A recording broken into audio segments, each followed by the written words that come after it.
দেখো, আমরা শুরু করছি সিম্পল ইন্টারেস্টের কিছু গুরুত্বপূর্ণ ম্যাথ। দেখো, প্রথম অঙ্ক, একটি মূলধন 7 বছরে 3 গুণ হয়, কত বছরে সেটা 5 গুণ হবে? দেখো, তাহলে আমরা লিখতে পারি সুদ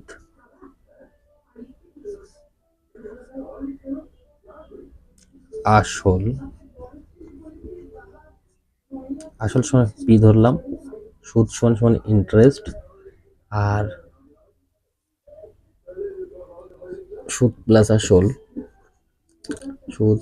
আসল সমান কি ধরবো? আমরা ধরবো এ, মানে অ্যামাউন্ট। তাহলে বলছে যে 7 বছরে 3 গুণ, মানে 1 টাকা হচ্ছে আসল, আমার 1 টাকা হচ্ছে, অ্যামাউন্ট হচ্ছে 3 টাকা। তাহলে সুদ হবে কত? সুদ হবে 2 টাকা। হলো। আবার বলছে দেখো, কত বছরে সেটা 5 গুণ হবে? কত বছরে সেটা 5 গুণ হবে? তাহলে 1 টাকা 5 গুণ হচ্ছে, তাহলে সুদ হচ্ছে 4 টাকা। বলছে কত বছরে সেটা 5 গুণ হবে? তাহলে দেখো, কত বছর চেয়েছে, আমার উত্তর করতে হবে বছরে। তাহলে 2 টাকা সুদ হচ্ছে যখন সেটা 7 বছর হচ্ছে, 7 বছরে 2 টাকা সুদ হয় 7 বছরে। আর এই 4 টাকাটা সুদ হবে কত বছর লাগবে? তো 7/2 গুণ 4 কত হলো? 14 বছর। এটাই সঠিক অ্যান্সার। তাহলে কি করছি, যে সুদ আসল আর সুদ আসল বের করলাম। পি সমান হচ্ছে 1 টাকা হচ্ছে, ইন্টারেস্ট সমান 2 টাকা হচ্ছে, এবং অ্যামাউন্ট সমান 3 টাকা হচ্ছে। প্রশ্নে বলা আছে যে যেটা হচ্ছে 3 গুণ হচ্ছে তা সেটা হচ্ছে 7 বছরে, আবার যেটা 5 গুণ হচ্ছে সেটা হচ্ছে কত বছর হবে? তাহলে আমার সুদটা বের করে দিতে হবে। সুদটা হচ্ছে 2 টাকা সুদ আমি যখন পাচ্ছি তখন সেটা 7 বছর টাইম লাগছে। 1 টাকা সুদ কত বছর পাবো, আর 4 টাকা সুদ কত বছর পাবো? 14 বছর। হলো। দেখো, আবার অন্য নিয়মে করা যেতে পারে এটা।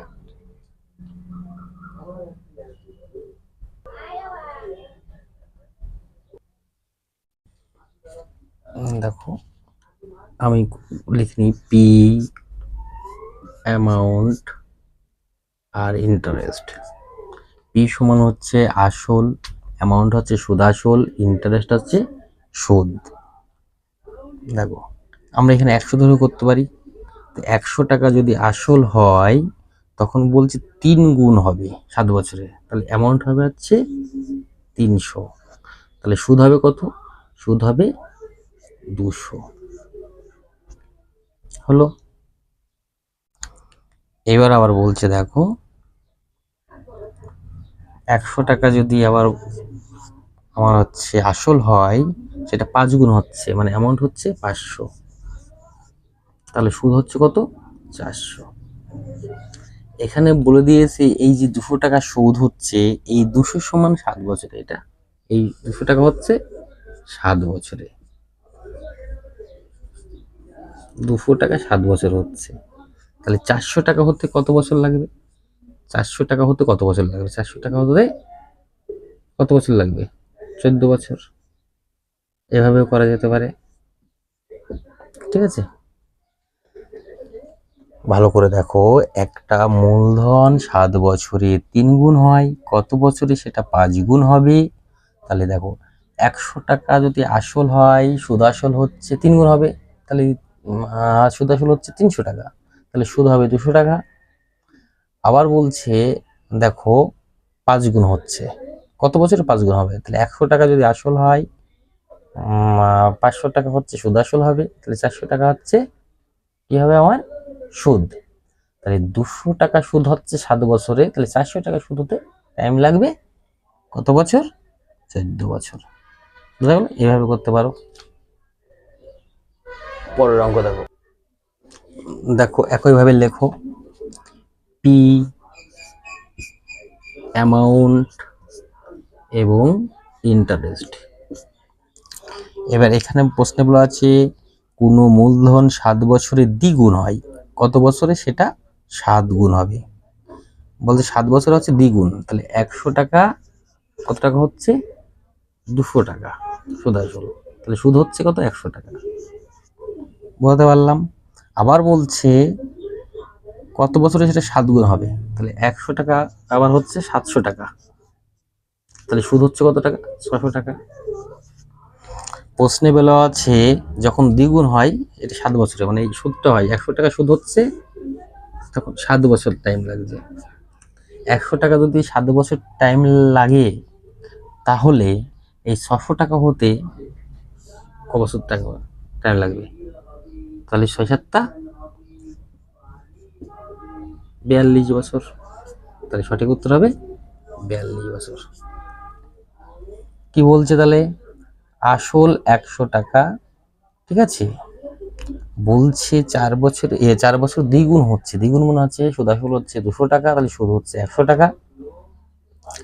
আবার বলছে কত বছরে সেটা 5 গুণ হবে। 100 টাকা কত বছরে 5 গুণ হবে? 7 গুণ হবে, সরি 7 গুণ হবে। 100 টাকা যদি 7 গুণ হয়, মানে 700 টাকা হচ্ছে, 100 টাকা থেকে 700 টাকা হচ্ছে, তাহলে সুদ আসল, আর তাহলে 600 টাকা হচ্ছে সুদ। তাহলে 100 টাকা যদি হচ্ছে 7 বছর হয়, সুদ হয় 100 টাকা, সুদ হচ্ছে 7 বছর টাইম লাগছে। তাহলে 600 টাকা সুদ হতে কত বছর টাইম লাগবে? 42 বছর। বুঝতে পারছো? পরের অঙ্ক দেখো। দেখো পরের অঙ্কটাও একই অঙ্ক, ঠিক আছে। দেখো বলছে একটি মূলধন 4 বছরে দ্বিগুণ হয়, কত বছরে সেটা 5 গুণ হবে। হ্যাঁ, একই অঙ্ক, দেখো একদম একই নিয়ম, একদম সহজ ভাষায় শেখো। পি এ আর আই লিখে নিলাম। পিতে প্রিন্সিপাল, এতে অ্যামাউন্ট, আর আইতে ইন্টারেস্ট। বল 4 বছরে দ্বিগুণ, 100 টাকা হচ্ছে 200 টাকা, তাহলে সুদ হচ্ছে কত? 100 টাকা। আবার বলছে কত বছরে সেটা 5 গুণ হবে, তাহলে 100 টাকা হচ্ছে 500 টাকা, তাহলে কত হচ্ছে আমার? সুদ হচ্ছে 400 টাকা। প্রশ্নে বলা আছে 7 বছরে দ্বিগুণ, মানে এই টাকাটা সুদ হচ্ছে 100 টাকা, সুদ হচ্ছে কত? তখন টাইম লাগছে 7 বছর। 100 টাকা 7 বছর, তাহলে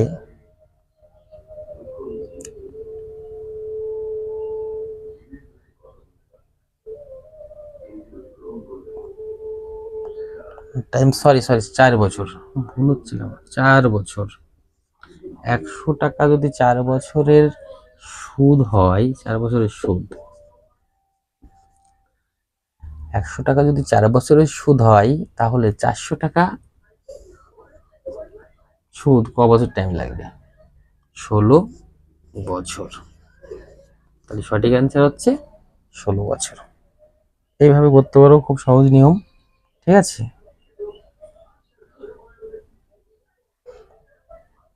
আবার অন্য পদ্ধতিতে করা যায়, সেটাও করতে পারো। দেখো বলছে 100 টাকাতে হচ্ছে কত? 100 থেকে হচ্ছে 200, তাহলে সুদ হচ্ছে কত টাকা?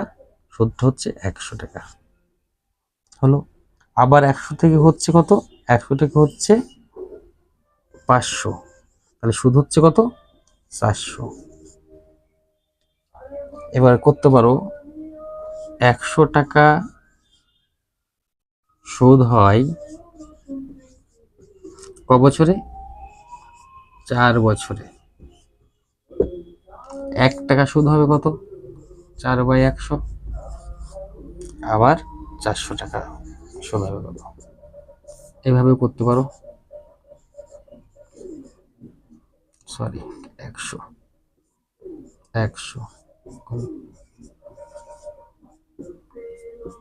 16 বছর, এভাবে করতে পারো। এতটুকু করলেও হবে, ঠিক আছে।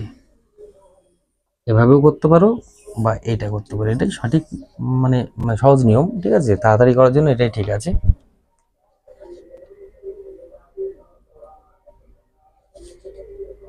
পরের অঙ্ক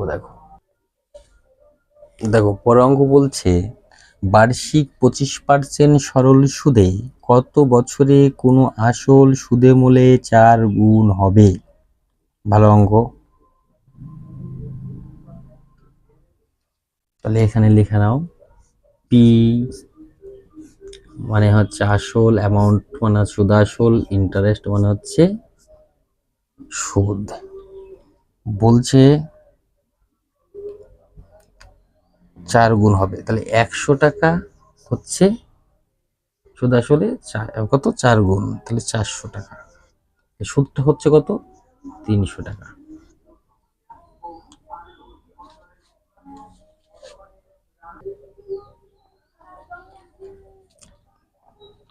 তাহলে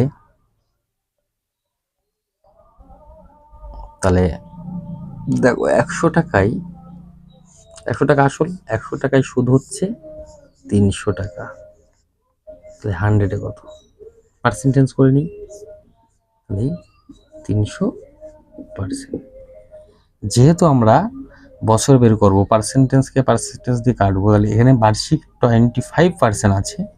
তাহলে দেখো, তাহলে সময় বের করতে গেলে আমার কি করতে হবে? সময় বের করতে গেলে 300%, আর প্রশ্নে দেখো বার্ষিক 25% আছে, কাটাকাটি করলে বেরিয়ে যাবে 25, ওকে 25 25 25 দুগুণে 50। সঠিক উত্তর হবে 12 বছর।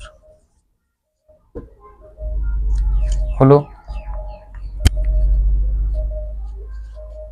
পরের অঙ্ক দেখো, পরের অঙ্ক কি বলছে? বলছে কোনো আসল 25 বছরে সুদে আসলে 3 গুণ হলে সুদের হার কত? ঠিক দেখো, সেম ভাবে করো। পি মানে হচ্ছে আমার আসল, সুদ আসল হচ্ছে অ্যামাউন্ট, আর ইন্টারেস্ট হচ্ছে সুদ। বাস 3 গুণ, 100 টাকা হচ্ছে কত? 300 টাকা। তাহলে সুদ হবে কত? 200 টাকা। বলছে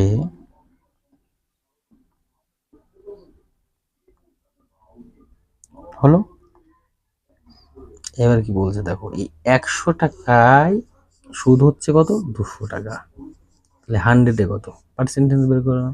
যেহেতু তোমার বছর বের করতে হবে, তাহলে পার্সেন্টেজ আমার বের করা লাগবে। তাহলে 200%। হলো। এইবার প্রশ্নে দেখো বলা আছে 25 বছর, এই 25 বছরকে ভাগ করে দিলেই আমার পার্সেন্টেজ। 25 8 8% সঠিক অ্যান্সার। শুধু উড়াবো, এভাবে শুধু উড়াবো অঙ্ক, ঠিক আছে। করো, ধুলোর মতো উড়িয়ে দাও।